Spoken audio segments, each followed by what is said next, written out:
Hajmi v teng 6 ildiz 7 plus 1 ning kubi muntazam to'rtburchakli piramidaga shar ichga chizilgan. Yon qa'rasi va asos tekislik orasidagi burchak 60 gradusga teng. Sharga oktaedr muntazam 8 oyoq ichki chizilgan. Bunda pi teng 3 deb hisobga oling. Shar sirtining yuzi, oktaedr sirtining yuzi va oktaedr hajmini so'ralmoqda. Xo'p, chizmasini chizib oldim. Muntazam to'rtburchakli piramidaga shar ichga chizilgan. Xo'p, keyin bizga ma'lumot bermoqda. Yon qa'rasi bilan asos tekisligi orasidagi burchak deyapti. Ya'ni buni tutashtiramiz. Bu yer ham 90, keyin asos tekisligi orasidagi burchak 60 gradus deyilmoqda. Yuqori 30. Xo'p. Keyin 30 60 93 burchagi bo'ldi. Endi bu muntazam to'rtburchakli piramida degan uchun tomonlarni A dan deb belgilab olsam, bu chiziqni davom ettirsam bu diagonal bo'lib ketadi. Diagonali A ildiz 2 bo'lishi kerak. Bu diagonalning yarmi A ildiz 2 taqsim 2 bo'ladi. 30 gradus qarshisidagi katet A ildiz 2 taqsim 2 bo'lsa, gipotenuza esa bizda mana bu gipotenuzamiz nima bo'lishi kerak? A ildiz 2 ning o'zi. Bu yerga qoidasini chizib qo'yaman hozir. Mana chizmasini chizib oldim. 30 gradus qarshisidagi katet gipotenuzaning yarmi bo'ladi. Shunda bizda bu gipotenuza yarmi bo'lgani uchun mana bu uzunligimizni nima deb ayta olamiz? A ildiz 2 ning o'ziga teng deya olamiz. Endi bu yoq ham jami A bo'lishi kerak.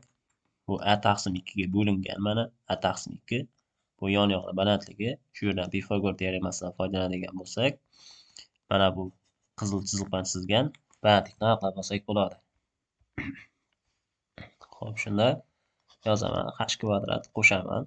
A kvadrat taqsim 4 ni teng ildiz 2 A ning kvadrati bo'ladigan bo'lsa 2A kvadrat. H kvadrat teng 2A kvadrat minus A kvadrat taqsim 4 bo'ladi. 8 H teng bo'ladi. Shunda ildiz 7 taqsim 2 A bo'lar ekan. Bu ildiz 7 taqsim 2 A bo'ldi. Ildiz 7 taqsim 2 A bo'ldi. Keyin bizda bunday qilsak, mana bu sharning markazi bo'ladigan bo'lsa, bu radiusi yuqori esa h minus r bo'lishi kerak. Endi h ni aniqlab olishimiz kerak bizda. Bu A taqsim 2 bo'ladi. Bu ham ya'ni markazda bo'lgani uchun bu yer A taqsim 2 bo'ladi. Bu yog'i ildiz 7 taqsim 2 bo'lsa, mana bu h ni aniqlab olaman mana. Demak, h kvadrat qo'shaman A kvadrat taqsim 4 ni teng bo'lishi kerak 7 taqsim 4 A kvadratga. Bundan h teng bo'ladi. Bu 6A kvadrat taqsim 4 bo'lsa, ildiz 6 taqsim 2A bo'lishi kerak. Bu h minus r bo'ladi. Endi bu 13 nuqtasiga radius o'tkazadigan bo'lsam, bu ham r bo'lib qolishi kerak. Shunda endi shu uchburchakni bu yoqqa qaytadan chizib olsam, hozir uchburchak bo'yab ko'rsatib beraman mana. Biz hozir bu uchburchak bo'yicha ishlayapmiz. Mana bu qizil chiziqlar bilan hosil qilingan mana. Bo'yapman. O'sha uchburchak bilan.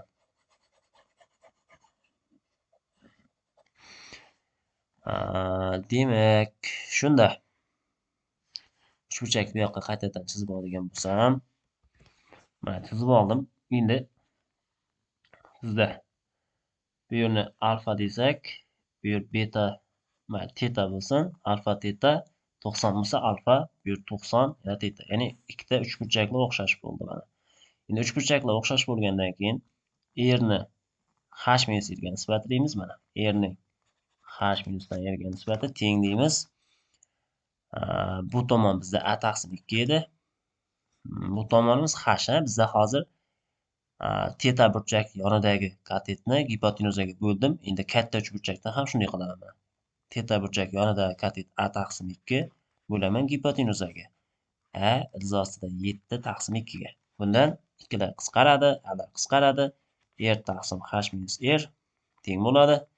1 taqsim ildiz 7 ga bo'ladi. Bundan proporsiya qilsam h minus r teng ildiz 7 r ga bo'ladi. Bu yerdan h ni qiymatini aniqlaydigan bo'lsak, ildiz 7 r plus r, ya'ni rni chiqarib yuboradigan bo'lsak, iz ostida 7 plus 1 ko'rinishiga o'tadi. Endi bizga hajmni v teng 6 iz ostida 7 plus 1 ni kubi deb berilgan edi. Xo'p, bizlar shu joydan rni topib olsam, r teng bo'ladi h taqsim iz ostida 7 plus 1 bo'lib qoldi. Endi rni topib oldik, shar satri yuzi. Xo'p, bizga r kerak ham emas ekan. Hni joyiga buni qo'yib yuborsak, iz ostida 6 taqsim 2 a desak, barobar r ko'paygan iz ostida 7 plus 1 bo'lsin. Shu joydan a ni topib olsam, 2 taqsim iz ostida 6 r iz ostida 7 plus 1 bo'lar ekan. Bo'ldi. Endi hajmga o'tamiz. Hajm barobar 1 taqsim 3 s asos ko'paygan h, ya'ni pi 1 taqsim s asos ko'paygan. Asosini yuzasi bizda a kvadrat bo'ladi. A kvadrat balandligi h. Xo'p, h ni joyiga esa iz ostida 6 taqsim 2 a qo'yaman va o'shani tenglayman. Necha edi bizda? 6 iz ostida 7 plus 1 ni kubiga. 6 iz ostida 7 plus 1 ni kubiga. Bundan 1 taqsim 3 a kub bo'lib ketadi. A deganimiz mana bu. Shuni kubi bo'lsa, 2 ni kubi 8 bo'lib ketadi. Iz ostida 6 ni kubi 6 iz ostida 6 bo'ladi. Ko'paygan. Buni kubi, ya'ni iz ostida 7 plus 1 ni kubi bo'ladi. Keyin buni yozib qo'yamiz.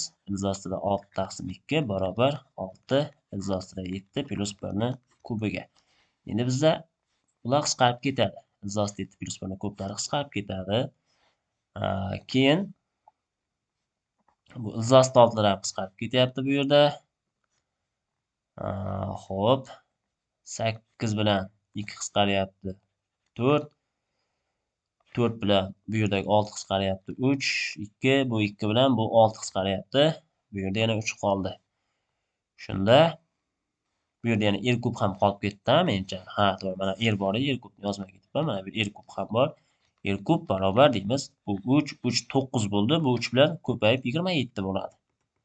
R kub teng 27. Bu yerda shar radiusini 3 ga teng ekan bilib olishimiz mumkin ekan. Va nihoyat bizga shar radiusi chiqdi. Endi shar sirtining yuzini toping. Bizda shar sirtining yuzi bizda 4pi r kvadrat bo'ladi. Shunda 4pi ko'paygan r kvadrat. Radiusi bizda 3 chiqdi. 3 chiqdi. Shunda 36 pi bo'lar ekan. Pi ni 3 deb oladigan bo'lsak, 108 bo'ladi. Ya'ni S javob chiqar ekan. Keyingisi, endi sharni ichiga oktaedr ichkizishimiz kerak. Sharga oktaedr ichkiziladi demoqda. Oktaedr sirtini yuz olgan. Mana oktaedrni chizib oldik. Video vaqt cho'zib ketmasligi uchun qisqaroq qilyapman. Chizmalarni o'zim chizib, keyin yozishni boshlayapman. Xo'p, endi bizda sharni radiusi 3 bo'lgandan keyin mana bu oktaedrning balandligi 6 ekanligi chiqadi. Umumiy 6. Mayli. Shunda bu mana bu 3 bo'ladi kesmamiz. Endi bu kesmamiz ham bizda 3. Shunda bu 3 iz ostida 2 dan bo'ladi. Oktaedrning bu qirrasi, bilamiz, oktaedr degani barcha qirralari teng bo'lgan mana bunday shakldagi piramida bu. Shunda hamma qirrasi oktaedrni nimadan? 3 iz ostida 2 dan ekanini bilib olishimiz mumkin. Endi uni to'la sirti bo'lganda s to'la teng s yon, ya'ni mana bu yuqoridagi piramidaning yon sirtini 2 ga ko'paytirib qo'ysak bo'ldi. Pastda ham xuddi shunday piramida bor. Endi bu yerdagi asos yon sirtga kirmay, to'la sirtiga o'tmay qoladi, chunki yopilib qoladi ikkala piramida orasida. Bu ko'rinmaydi, shuning uchun oldingidek 2 ko'paygan mana piramidani, oddiy piramidani o'zini yon sirtini topish uchun nima qilardik? Uni asosini perimetriga, apofemasini ko'paytirib 2 ga bo'lar edik. Endi apofemasini aniqlab olishimiz kerak ekan buni. Apofemasini chizamiz mana. Apofemas yon-yoqdagi uchburchakning balandligi.